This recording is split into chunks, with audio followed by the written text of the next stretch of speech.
Cine Recap PH. Maligayang pagbabalik sa Cine Recap PH. Warning, spoilers ahead. Ang pelikulang itatampok natin ngayon ay kwento patungkol sa magkapatid na nagkasamang muli sa tagal ng panahon matapos patayin ng kanilang ama upang mabigyan ng hustisya. Ang pelikulang ito ay ang American action comedy film na ipinalabas 2026 na pinamagatang The Wrecking Crew. Bago tayo magpatuloy, paki-like ang video at mag-subscribe na din sa channel na ito. Maraming salamat. Ang private investigator na si Walter Hale ay sinusundan ng kahina-hinalang tao. Mayroon siyang lihim na ipinadalang envelope na naglalaman ng flash drive ngunit paglabas na bunggo ito ng sasakyan dahilan ng kanyang kamatayan. Ang kanyang anak na si James Hale, isang US Navy, nakatanggap ng tawag mula sa pulisya na nalamang patay na ang kanyang ama na biktima ng hit and run ayon sa investigasyon ng otoridad. Si James ay may pamilya na may 2 anak. Nang kumustahin siya ng asawa na si Leila sa kanyang araw, casual niya lang sinabi ang pagkamatay ng ama na parang hindi nagluluksa. Sinabihan siya ng asawa na ipaalam man lang sa kanyang half-brother na nasa Oklahoma, pero tumanggi si James dahil mayroon na itong sariling buhay. Sa Oklahoma, si Johnny ay nagtatrabaho bilang isang pulis ngunit miserable ang buhay mula sa kanyang nakaraan. Mayroon itong kasintahan na kinakasama na si Valentina ngunit madalas nag-aaway ang dalawa dahil sa kapabayaan ni Johnny sa kanilang relasyon, na kahit ang kaarawan ng kasintahan hindi nito matandaan kaya nagdesisyon si Valentina na iwanan na ito. Kinagabihan, habang nagpapakalasing si Johnny, tinawagan ito ng asawa ng kapatid upang ipaalam na patay na ang kanilang ama at bukas ang libing. 10 taon nang hindi nagkita ang magkapatid at hindi rin maganda ang kanilang relasyon kaya wala itong balak pumunta.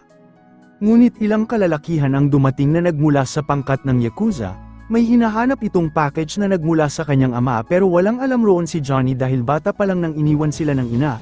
Nang pilitin itong hanapin sa kanya, doon na siya lumaban at pinabagsak ang mga kalalakihan na pumasok sa kanyang tahanan. Kinabukasan, sa huling pagluluksa, napansin ni James na nasa paligid ang sindikato at Yakuza sa kanila. Hindi rin ito inaasahan ang pagdating ni Johnny na ngayon palang nakita ang pamilya ng kapatid sa tagal ng panahon na pagkawala. Tumayong ama noon pa man sa magkapatid ang governor na si Pete Malone, malapit na kaibigan ng kanilang pamilya, at ito ang nagsagawa ng tradisyonal na paglibing ng mga Hawaiian. Pag-uwi ng bahay, nagtalo ang magkapatid na madalas nilang ginagawa noon pa man. Sa kanilang hapunan halos walang nagsasalita sa pamilya. Nauna ang governor na binati ang dalawa na masaya siyang nakita muli na magkasama ang magkapatid. Pero hindi naroon si Johnny para sa namayapang ama, kaya ito pumunta para hanapin ang pumatay dahil iniisip niyang hindi hit and run ang ikinamatay ni Walter. Sinabi niya ang tangka sa kanyang buhay na kagagawa ng Yakuza na may ugnayan sa ama. Pero hindi naniniwala si James dahil laging nasasangkot sa gulo ang kapatid dahilan ng nagtatalo na naman ang dalawa. Lumabas ang mga ito para mag-usap ng sila lang. Ayaw maniwala ni James na may pumatay sa kanilang ama na iniisip niyang gulo na naman ang hinahanap ng kapatid kagaya ng madalas nitong ginagawa. Humingi ng isang pagkakataon si Johnny na pagkatiwalaan siya ngayon, subalit hindi ito sang-ayon dahil noon pa man ipinipilit na ni Johnny na may pumatay sa kanyang ina pero hindi niya ito napatunayan. Kinagabihan, sa isang bar, binigyan si Johnny ng libreng inumin ng waiter at nilapitan ng miyembro ng lokal na sindikato kung saan mayroon siyang atraso noon. Gusto siyang makita ng kanilang leader pero tumanggi si Johnny ngunit may inilagay sa kanyang inumin dahilan ng nawalan nito ng malay. Nang magising si Johnny, nakaharap nito si Mr. K, ang leader ng sindikato. May atraso siya noon sa kanila dahil itinuturo ni Johnny na sila ang pumatay sa kanyang ina kaya madami itong nasaktan sa mga tao ng sindikato. Pero binigyan siya ni Mr. K ng pagkakataon, na sa loob ng 1 linggo ay umalis na ito sa isla at nilagyan ng marka ng kanilang grupo para sa kanyang kaligtasan ng 7 araw. Sa istasyon ng pulisya, pinuntahan ni James ang detective na si Renard para makita sana ang police report sa kaso ng ama. Ngunit sinabi ng pulis na wala rin itong makukuha dahil walang saksi sa insidente at ang nag-iisang CCTV sa paligid hindi gumagana. Bago ito umalis, nagbili ng detective na sa pag-iimbestiga nilang magkapatid baka may mabangga ito na hindi dapat. Sumagot lang si James nang may pagrespeto na siya ang hindi nila dapat binabangga. Nagkaka-interes na si James sa pagkamatay ng ama upang malaman ang katotohanan kung talaga bang aksidente lang ang kanyang pagkamatay. Sa mga ebidensya may nakuha siyang isang papel na may mga nakalista. Si Johnny naman pinuntahan ang apartment ng ama upang maghanap ng makakatulong sa kanyang investigasyon. May nakita itong tao roon na mabilis tumakbo pababa, pero inabutan niya din ito na sinubukan pa siyang takasan.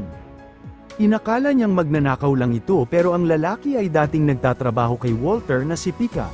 Ang huling ipinagawa sa kanya ay pumasok sa isang catering company na nagsisilbi sa mga mayayaman, pero wala itong alam sa kung para saan ang mga pinapagawa at inalok ito ni Johnny na magtrabaho sa kanya. Sa pinangyarihan ng insidente sinuri ni James ang lugar, may nakita pa siyang isa pang CCTV camera sa malapit na pagmamay-ari ng isang bar.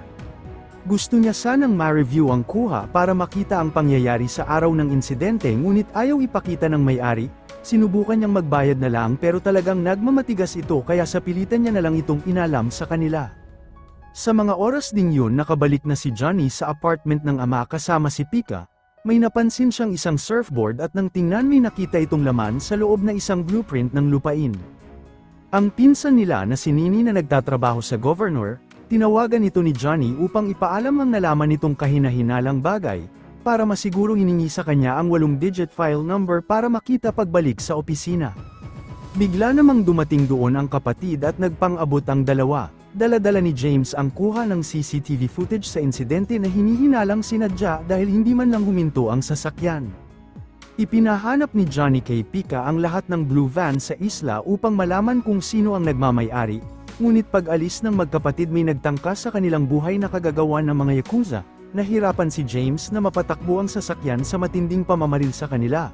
Lumabas na si Johnny upang gumanti pero masyadong malakas ang gamit na armas ng kalaban. Ngunit tinadtad siya ng bala habang si James sinira ang salamin ng kalaban para mapasok, pinatakas na siya ni Johnny saka pinasabog ang sasakyan ng yakuza pero nagalit ang kapatid dahil nadamay ang sasakyan nito sa pagkasira. Sa nangyari pinatawag sa presinto ang magkapatid para magpaliwanag, hindi makapaniwala ang detective na napatay nila ang 4 na yakuza na nagtangka sa kanilang buhay. Ibinigay naman ni James ang video footage ng insidente sa nangyari sa ama para makita ng pulis.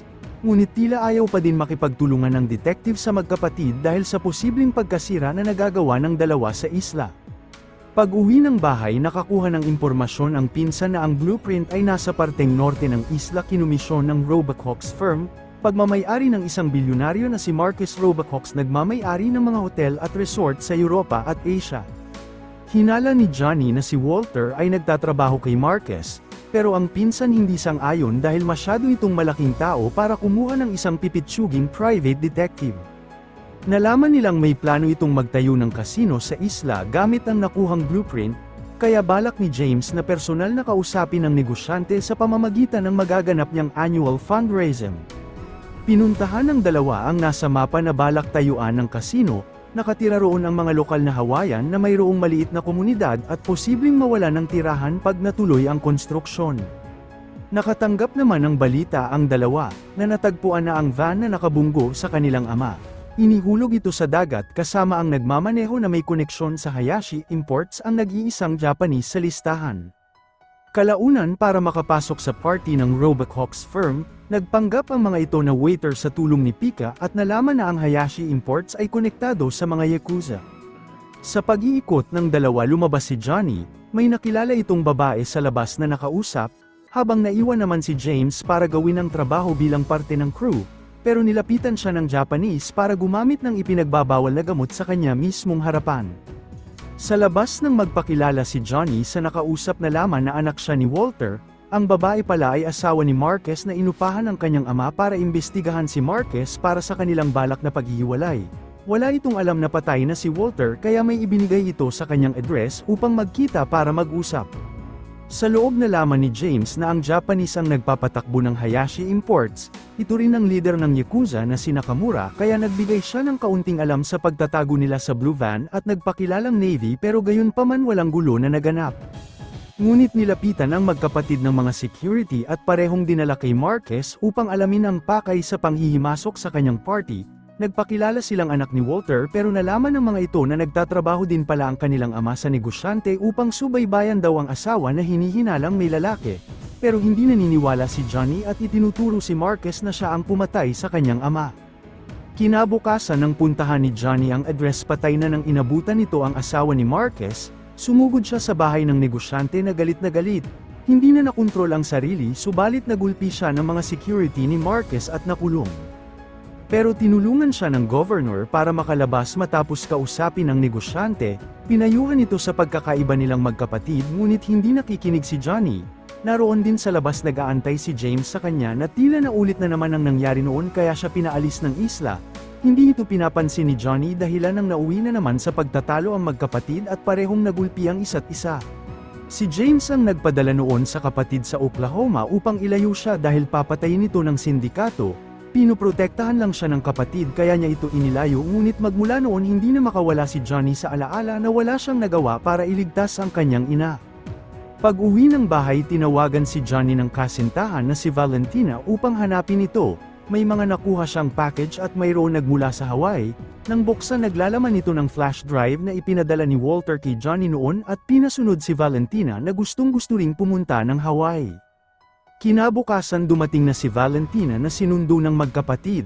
Hindi mapalagay si Johnny sa kaba pero walang balak makipagbalikan si Valentina dahil gusto niya lang ay ang beach kaya ito nagpunta.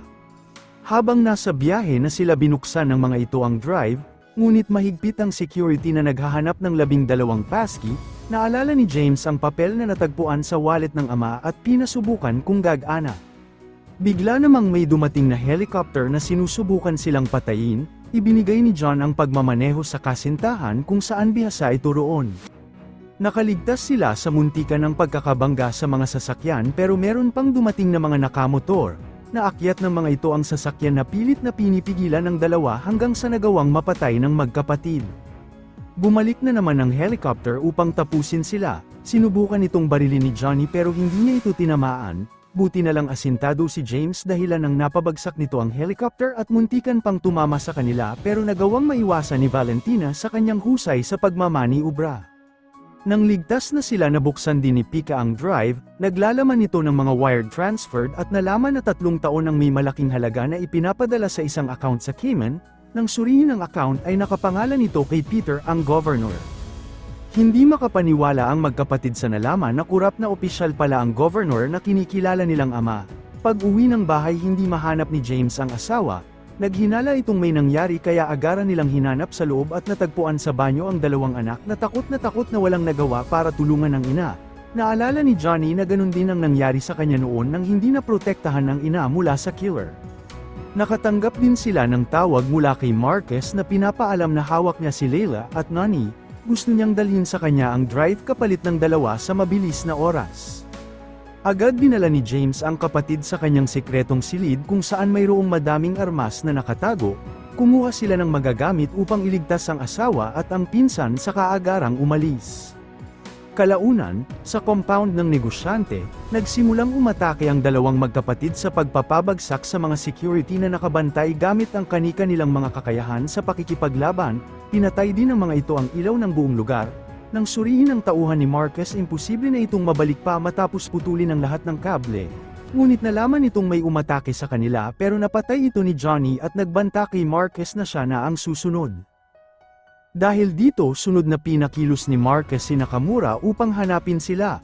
Mabilis na lumabas ang mga Yakuza kung saan nakaharap ng mga ito si James mag-isa sa matinding labanan hanggang sa maubos ang lahat. Hinawat na lang siya ng kapatid matapos nitong hindi na napigilan ang sarili. Pagkatapos iniligtas na ng 2 si Nani at Leila sa pagkakagapos, balak na sanang umalis ni James pero pinigilan siya ng asawa upang ipakita na nagkamali sila ng binanggang pamilya. Sinundan ni Johnny ang direksyong pinuntahan ni Marquez, nakaharap naman ni James si Nakamura sa matinding palitan ng putok ng baril, nang maubusan ng bala gumamit ng espada ang Yakuza habang pinipigilan ni Johnny si Marquez na makatakas. Pero hindi ito basta-basta, inamin ng negosyante na siya ang pumatay sa kanyang ama. May kagalingan din si Marquez sa pakikipaglaban dahilan ng nahirapan si Johnny habang patuloy ding nakasagupa ng kapatid ang Yakuza. Sa pagpapatuloy ng labanan nagawang mapigilan ni James ang Yakuza at nagawang mapatay, si Johnny nahihirapan pa din kay Marquez matapos itong magtamo ng sugat. Nang tangkain itong patayin ng negosyante may inilagay palang granada si Johnny para pasabugin ang kriminal upang bigyan ng hustisya ang kanilang ama. Agad namang iniligtas ni James ang kapatid sa tubig nang mawalan ng malay. Matapos ang lahat, hinuli ang governor sa korupsyon sa pakikipag-ugnayan sa negosyante. Naroon din ang magkapatid at si Nani pero tinalikuran na nila ang tiyuhin sa ginawa. Sa huli nasa beach ang pamilya para magsaya. Lumapit ang leader ng sindikato kay Johnny hindi para magbanta sa kanyang buhay kundi dahil napabagsak niya ang yakuza na kakumpetensya nila sa mga negosyo. Bilang kapalit binigyan siya ng papel ng sindikato na nakasulat ang pangalan ng pumatay sa kanyang ina. Pero wala na itong balak pang habulin at pinili na ni Johnny na manirahan sa isla kasama ang kapatid. Dito na nagtatapos ang ating kwento, sana nagustuhan nyo. I-like ang video at mag-subscribe na din sa channel na ito. Maraming salamat sa panunood. Hanggang sa muli, paalam!